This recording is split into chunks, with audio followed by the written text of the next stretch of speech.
Per 3 minuti e 30. Représentante, il faut être clair aujourd'hui. Pour beaucoup de Palestiniens, et je reviens de Ramallah et des universités palestiniennes, deux solutions n'est plus à l'ordre du jour.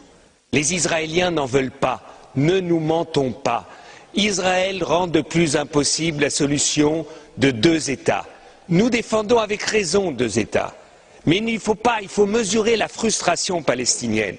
Et ce que je ne comprends pas, nous soutenons, comme les socialistes, l'initiative du président Abbas à l'ONU.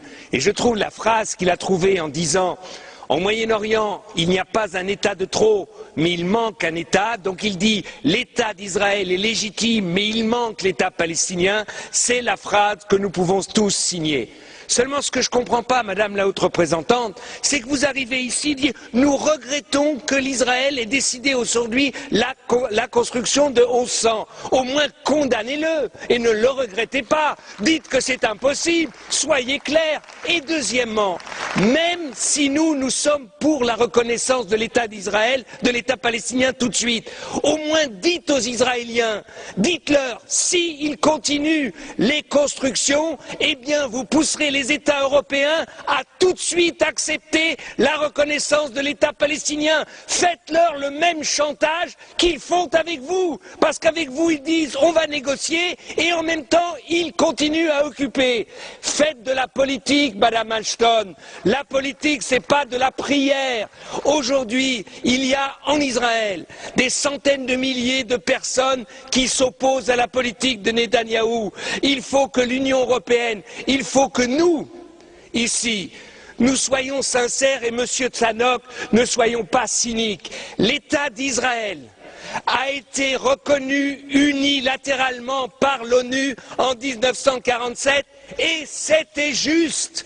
C'était juste. Il n'y a pas eu de négociation avec les pays arabes et c'était juste. Et quand Monsieur Tannock, vous nous dites qu'Israël soutient les Palestiniens avec de l'eau, Israël vole l'eau des Palestiniens et leur revend. C'est ça que vous appelez soutenir? Enfin, il faut arrêter un peu avec notre cynisme européen. Si aujourd'hui, nous nous levons pas tous et nous disions aux Israéliens, votre paix, la paix d'Israël, Israël pouvant s'intégrer dans un espace du Moyen-Orient, même de rêver des États-Unis du Moyen-Orient, où tout le monde aurait sa place, Israël doit comprendre que c'est dans son intérêt le plus intime qu'il y ait un État palestinien.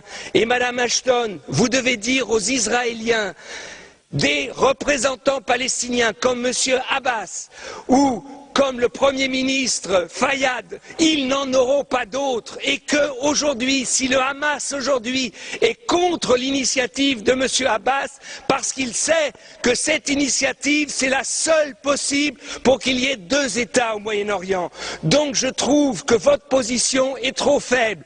Vous n'avez à aucun moment dit ici comment vous pouvez obliger les Israéliens à négocier. C'est un mensonge incroyable.